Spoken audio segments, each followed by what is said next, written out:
반갑습니다. 김도사입니다. 예, 이번 영상에는 네빌 고다드의 5일간의 강의에 나오는 내용 가운데 와닿는 부분들이 있어서 여러분들에게 공유해드리고자 합니다.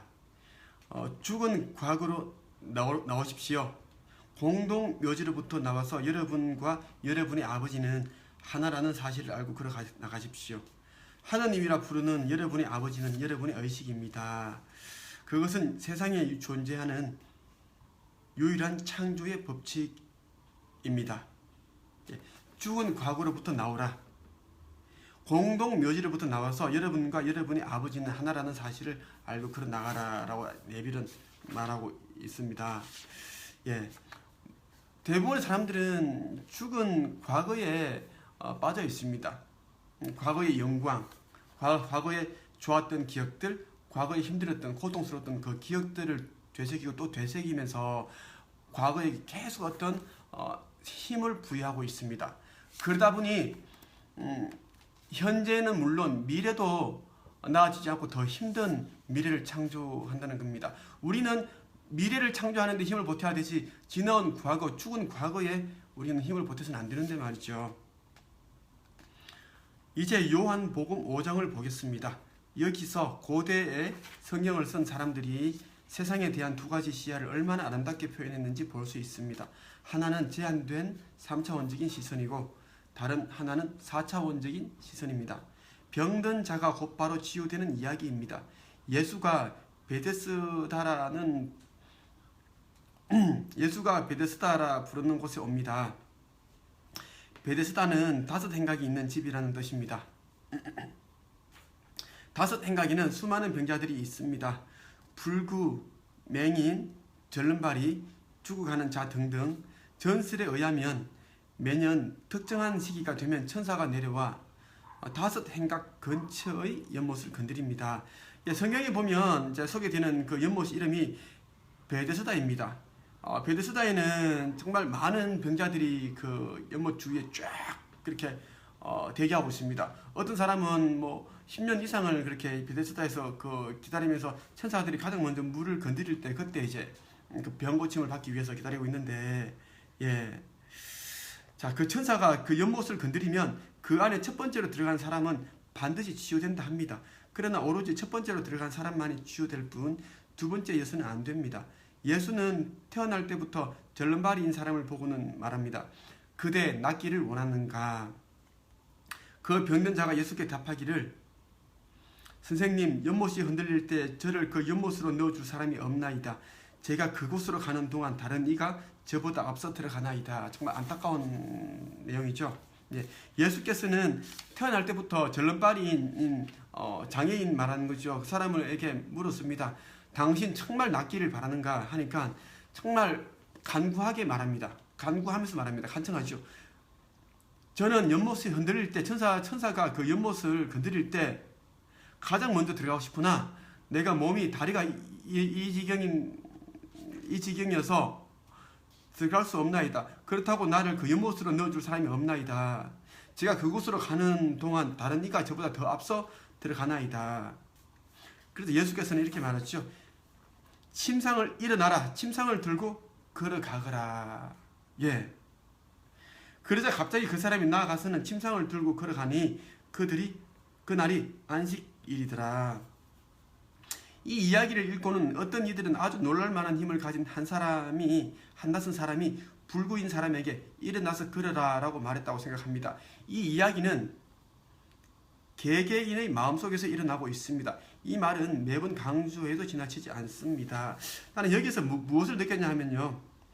그 병든 자가 예수의 말 한마디, 일어나라, 침상을 들고 걸어가거라 라는 이 말을 그대로 흡수했습니다.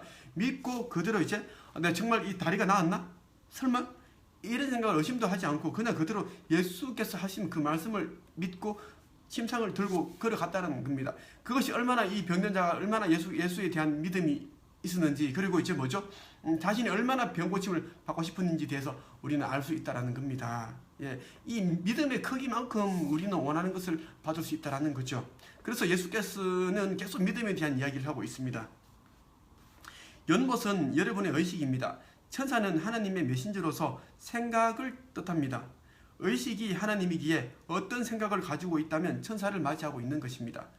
소망을 인식하면 연못은 흔들립니다. 우리가 어떤 소망을 인식을 하고 그것이 이미 이루어졌다고 생각하게 되면 연못이라는 의식은 흔들리게 되어 있습니다. 소망은 인간의 마음을 흔들어 놓습니다. 다시 말해 어떤 것을 원한다는 것은 마음이 흔들린다는 겁니다. 원하는 것이 있거나 또는 아주 명확한 목적을 가질 때 연못은 욕망이라는 천사에게 의해서 흔들립니다. 이 연못에 처음으로 들어가는 자는 반드시 치료된다고 합니다. 제 아내와 딸은 저에게 가장 가까운 사람이지만 그들을 부를 때면 2인칭으로 부릅니다. 아무리 가까운 사람일지라도 전 그 사람에게 당신이란 호칭을 사용합니다. 그 외에는 3인칭 호칭인 그를 씁니다. 1인칭 호칭을 쓸 수 있는 사람은 세상에 오직 하나, 나 자신밖에 없습니다. 나는 이라는 말은 나 자신에게만 쓰이고 다른 사람들에게는 쓰이지 않습니다. 그렇다면 제 자신이 원하고 있지만 아직은 이루어지지 않은 듯 보이는 것을 인식할 때, 즉 연못이 흔들릴 때 누가 나보다 앞서 연못에 들어갈 수 있습니까? 오로지 나만이. 1인칭의 힘, 1인칭의 힘은 첫 번째 들어가는 자를 뜻하는 말입니다. 오로지 나만이 1인칭의 힘을 지니고 있습니다. 저는 원하는 그 모습입니다. 제가 이미 원하는 모습이 되었다는 것을 믿지 않는다면 예전의 모습으로 남고 그 한계 속에서 죽을 겁니다.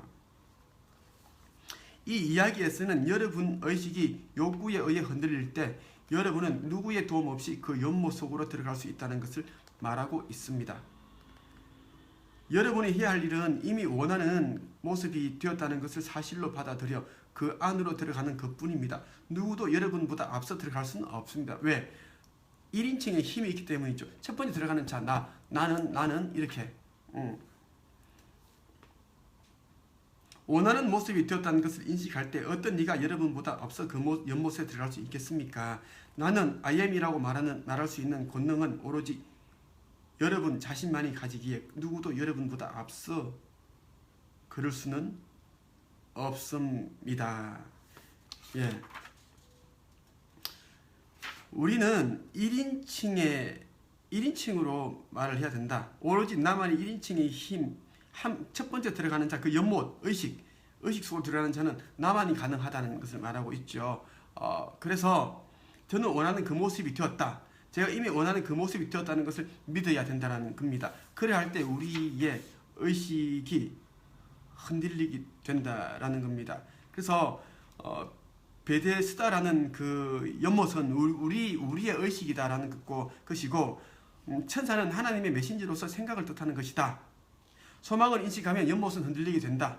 소망은 인간의 마음을 흔들어 놓기 때문이다. 그래서 다시 말해 어떤 것을 원한다는 것은 마음이 흔들린다는 것, 의식이 흔들린다는 것이다 라는 것.